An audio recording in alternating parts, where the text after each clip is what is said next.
Good morning student. આજનો આપણો ઈઆઈની અંદર ટોપિક છે થર્મિસ્ટર. Okay, thermistor. આપણે આગળના લેક્ચરની અંદર RTD resistance temperature detector, okay, આ પણ એક ટેમ્પરેચર ડિટેક્ટર જ છે. ક્લિયર? આપણે આગળ જોયું હતું કે ફોર એક્ઝામ્પલ કોઈ પણ મેટલ હોય, બરાબર, કોઈ પણ મેટલ, તો એમાં જ્યારે ટેમ્પરેચર ફેરફાર થાય છે, ઓકે, મેટલ મતલબ ટેમ્પરેચર ફેરફાર થાય છે ત્યારે મેટલનો રેઝિસ્ટન્સ એટલે કે અવરોધ, રેઝિસ્ટન્સમાં પણ શું થાય છે? ફેરફાર થાય છે. અને રેઝિસ્ટન્સનો આ ફેરફાર ટેમ્પરેચરના ફેરફારના શું હોય છે? પ્રમાણમાં હોય છે. એને આપણે રેઝિસ્ટન્સ ટેમ્પરેચર ડિટેક્ટર કહેતા હતા. ક્લિયર? તો અહીંયા થર્મિસ્ટરનું પણ એવું જ છે. ફર્સ્ટ ઓફ ઓલ થર્મિસ્ટર એ શું છે? થર્મલ પ્લસ રેઝિસ્ટર, ઓકે, એનું કોમ્બિનેશન છે એટલે થર્મિસ્ટર. અને એ હાઈ એનટીસી એટલે કે હાઈ નેગેટિવ ટેમ્પરેચર કોફિશિયન્ટ ધરાવે છે. એ શું ધરાવે છે? High negative temperature coefficient. Okay, તમારા નોલેજ માટે યાદ રાખજો, એ હાઈ નેગેટિવ ટેમ્પરેચર કોફિશિયન્ટ વાળું એ સેમી કન્ડક્ટિંગ મટીરિયલ છે. કેવું છે? સેમી કન્ડક્ટર મટીરિયલ છે. ક્લિયર? એ કેવું મટીરિયલ છે? હાઈ એનટીસી મતલબ હાઈ નેગેટિવ ટેમ્પરેચર કોફિશિયન્ટ વાળું સેમી કન્ડક્ટર મટીરિયલ છે. આ નોટ કરવું હોય તો કરી લેજો. ક્લિયર? ઓકે, એની અંદર કયા કયા મટીરિયલનો યુઝ થાય છે? તો કે મેંગેનીઝ, એમ એ અહીંયા એન છે, આ manganese, nickel, cobalt, copper, iron et cetera. Clear? આ થર્મિસ્ટરમાં પણ એવું જ છે. ટેમ્પરેચરમાં ચેન્જીસ થશે તો એનું મતલબ એના રેઝિસ્ટન્સમાં ફેરફાર થાય અને ટેમ્પરેચરમાં પણ ફેરફાર થાય. ઓકે, તો અહીંયા આ શું છે કે કોઈ પણ રેઝિસ્ટન્સમાં ફેરફાર વધારે થાય છે, બરાબર? આમાં શું થાય છે થર્મિસ્ટરની અંદર કે રેઝિસ્ટન્સમાં ફેરફાર વધારે થાય છે એટલે એનો સ્કેલ જે છે એ નોન લિનિયર છે. કેવો છે?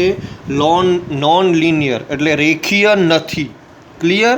અને આ કેટલા ટેમ્પરેચર સુધીનો ઉપયોગ, ટેમ્પરેચરની રેન્જ સુધી મેઝર કરી શકાય છે? તો કે 100 સેલ્સિયસથી 250 સેલ્સિયસ એટલે કે 100 to 250 સેલ્સિયસ. ક્લિયર? તો આ થર્મિસ્ટરની બેઝિક ઇન્ફોર્મેશન થઈ. હવે બેઝિક આપણે થર્મિસ્ટર જોઈએ તો જો આ એક બેટરી સોર્સ લગાવેલો છે, અહીંયા આ થર્મિસ્ટર છે અને આ માઇક્રો એમીટર છે. ઓકે, તો અહીંયા જો માઇક્રો એમીટર સાથે શું લગાવેલું છે? આ થર્મિસ્ટર લગાવેલું છે. એક ટર્મિનલ એનો બેટરી સાથે છે. ક્લિયર? જ્યારે ટેમ્પરેચરમાં વધારો થાય છે, મતલબ ટેમ્પરેચર ટી હાઈ એટલે કે વધે છે, ત્યારે આ થર્મિસ્ટરનો રેઝિસ્ટન્સ શું થાય છે? ડાઉન થાય છે. શું થાય છે? ડાઉન થાય છે. એટલે અહીંયા માઇક્રો એમીટરનું રીડિંગ કેવું છે? હાઈ એટલે કે રીડિંગ એનું વધે છે, હાઈ થાય છે. તમને ખબર જ છે કે જ્યારે રેઝિસ્ટન્સ એટલે કે અવરોધ ડાઉન થાય ત્યારે કરંટની વેલ્યુ હાઈ થાય, બરાબર? રેઝિસ્ટન્સનો કેરેક્ટરિસ્ટિક શું છે કે oppose the flow of current એટલે કરંટનો વિરોધ કરે છે. ઓકે, તો રેઝિસ્ટન્સ હંમેશા ઘટે તો કરંટની વેલ્યુ, ઓકે, આર કરંટની વેલ્યુ વધે અને રેઝિસ્ટન્સની વેલ્યુ ઘટે. આર જ્યારે ઘટે ત્યારે કરંટની વેલ્યુ વધે. જ્યારે રેઝિસ્ટન્સ વધે ત્યારે કરંટની વેલ્યુ શું થાય છે? ડાઉન થાય છે. તો આ થર્મિસ્ટરની એક બેઝિક સર્કિટ આપેલી છે કે બેટરી સોર્સ સાથે થર્મિસ્ટર લગાવેલું છે, એની સાથે માઇક્રો એમીટર. થર્મિસ્ટરનો એક છેડો જો માઇક્રો એમીટરના પોઝિટિવ ટર્મિનલ સાથે છે અને એમીટરનો નેગેટિવ ટર્મિનલ પાછો બેટરી સાથે સર્કિટ પૂરી કરે છે. ક્લિયર? તો જ્યારે અહીંયા રેઝિસ્ટન્સ વધે છે, ઓકે, ત્યારે એનો થર્મિસ્ટર અહીંયા ટેમ્પરેચર વધે છે ત્યારે થર્મિસ્ટરનો રેઝિસ્ટન્સ શું થાય છે? ઘટે છે. એટલે અહીં કરંટનું વેલ્યુ વધે છે. ઓકે, એટલે કે ટેમ્પરેચરનો ફેરફાર થાય છે. અહીંયા ટેમ્પરેચર નોટ કરે છે. ઓકે, અહીંયા એક બીજી બ્રિજ સર્કિટ જોડીને પણ કઈ રીતે ટેમ્પરેચરનું મેઝરમેન્ટ થાય એ પણ અહીંયા બતાવેલું છે. અહીંયા જો એક વિસ્ટર્ન બ્રિજ જેવી સર્કિટ આપેલી છે, એની અંદર થર્મિસ્ટર કનેક્ટ કરેલો છે. આ બેટરી સોર્સ છે એટલે કે કોન્સ્ટન્ટ વોલ્ટેજ સોર્સ અને ટેમ્પરેચર કમ્પેન્સેશન, એટલે કે જે વાતાવરણનું એન્વાયરમેન્ટનું જે ટેમ્પરેચર છે એને કમ્પેન્સેટ કરેલું છે. ક્લિયર? અહીંયા જુઓ આ થર્મિસ્ટર લગાવેલો છે. ઓકે, હવે જ્યારે ટેમ્પરેચરમાં ફેરફાર થાય છે એટલે કે થર્મિસ્ટરનો રેઝિસ્ટન્સ શું થાય છે? ડાઉન થાય છે. શું થાય છે? ડાઉન થાય છે. ઓકે, એટલે કે અનબેલેન્સ જે કરંટ છે, આ જે બ્રિજનો અનબેલેન્સ કરંટ એ ડિટેક્ટરમાંથી શું થાય છે? પાસ થાય છે. શું થાય છે? પાસ થાય છે. ઓકે, અહીંયા તમે જોઈ શકો છો કે એમ્બિયન્ટ ટેમ્પરેચર કમ્પેન્સેશન આપવામાં આવ્યું છે. વાતાવરણનું ટેમ્પરેચરને કમ્પેન્સેશન આપવામાં આવ્યું છે. તો અહીંયા સેમ એ જ થશે કે સર્કિટની આ સેન્સિટિવિટી કેવી છે? એની વધારે છે. બરાબર? અને આ સર્કિટનો બ્રિજ સર્કિટ તરીકે પણ ઉપયોગ કરવામાં આવે છે. તો અહીંયા સેમ અહીંયા જે થાય છે કે જ્યારે રેઝિસ્ટર મતલબ ટેમ્પરેચર વધે છે એટલે રેઝિસ્ટન્સ ડાઉન થાય છે. તો અહીંયા બ્રિજ સર્કિટ તરીકે આ રેઝિસ્ટન્સ અલગ અલગ કે ઓમ કિલો ઓમ બરાબરના મૂકેલા છે. એટલે કે જ્યારે ટેમ્પરેચર વધશે ત્યારે આ બેલેન્સ જે છે અનબેલેન્સ થશે અને એમાંથી શું થશે કે પ્રતિરોધમાં ઘટાડો થાય છે અને કરંટ અનબેલેન્સમાંથી શું થશે? અહીંથી પસાર થશે. આ બધા કેવા છે? બેલેન્સ છે. ક્લિયર? તો આ થર્મિસ્ટર તમને અહીંયા આપેલું છે.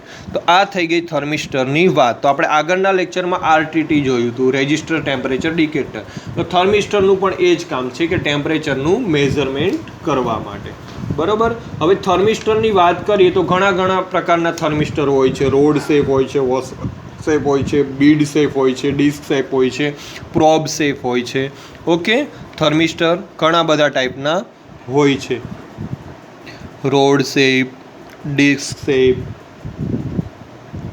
બીડ શેપ, પછી પ્રોબ શેપ, પછી વોશર એટલે કે આમ આખું ગોળ રાઉન્ડ ટાઈપનું હોય છે.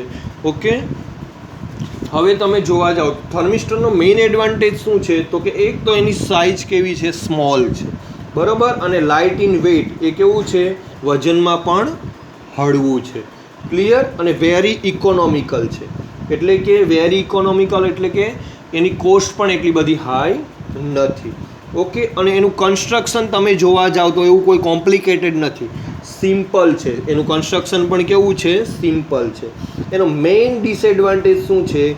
તો કે એની રેઝિસ્ટન્સ ટેમ્પરેચર કેરેક્ટરિસ્ટિક છે એ નોન લિનિયર છે. લિનિયર નથી, રેખીય નથી.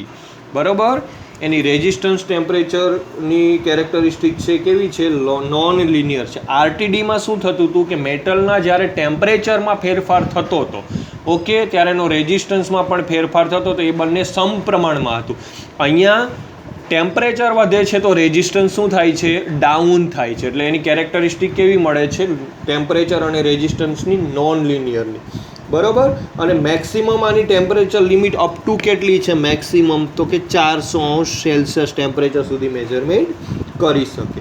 ઓકે, તો measurement of temperature, measurement of flow, pressure, liquid level, thermal conductivity દરેક જગ્યાએ આનો ઉપયોગ કરી શકો છો. એની એપ્લિકેશન થઈ ગઈ કે measurement of flow, measurement of temperature, measurement of pressure, measurement of thermal conductivity. બરાબર?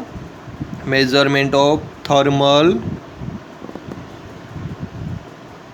કન્ડક્ટિવિટી, આની બધી એપ્લિકેશન છે. Measurement of flow, measurement of pressure, બરાબર, મેજરમેન્ટ ઓફ લિક્વિડ લેવલ. બરાબર? તો એની એપ્લિકેશન થઈ ગઈ. તો આ વાત થઈ થર્મિસ્ટરની. અહીંયા તમને ખ્યાલ આવી ગયો હશે બેઝિક. આ ઘણીવાર જીટીયુની એક્ઝામમાં તમારે 3 માર્ક્સમાં પૂછાય છે. તો એની આ બેઝિક ઇન્ફોર્મેશન લખવાની તમારે, આ સિમ્પલ સર્કિટ સમજાવવાની અને બ્રિજ સર્કિટ સાથે થર્મિસ્ટર સમજાવી દેવાનું. એડવાન્ટેજ પૂછાય તો તમારે લખી દેવાના. સાઇઝમાં સ્મોલ છે, લેન્થ મતલબ લાઇટ ઇન વેઇટ એટલે કે વજનમાં પણ હલકું છે, કન્સ્ટ્રક્શન સિમ્પલ છે અને વેરી ઇકોનોમિકલ છે. એનો ડિસએડવાન્ટેજ પૂછાય તો રેઝિસ્ટન્સ અને ટેમ્પરેચરનો જે ગ્રાફ મળે છે નોન લિનિયર મળે છે. બરાબર? અને મેક્સિમમ 400°C સુધી જ માપી શકાય છે. એની એપ્લિકેશન છે flow measurement, pressure measurement, liquid measurement, liquid level measurement અને થર્મલ કન્ડક્ટિવિટી મેઝરમેન્ટ. ઓકે, તો આ થઈ ગયું થર્મિસ્ટર.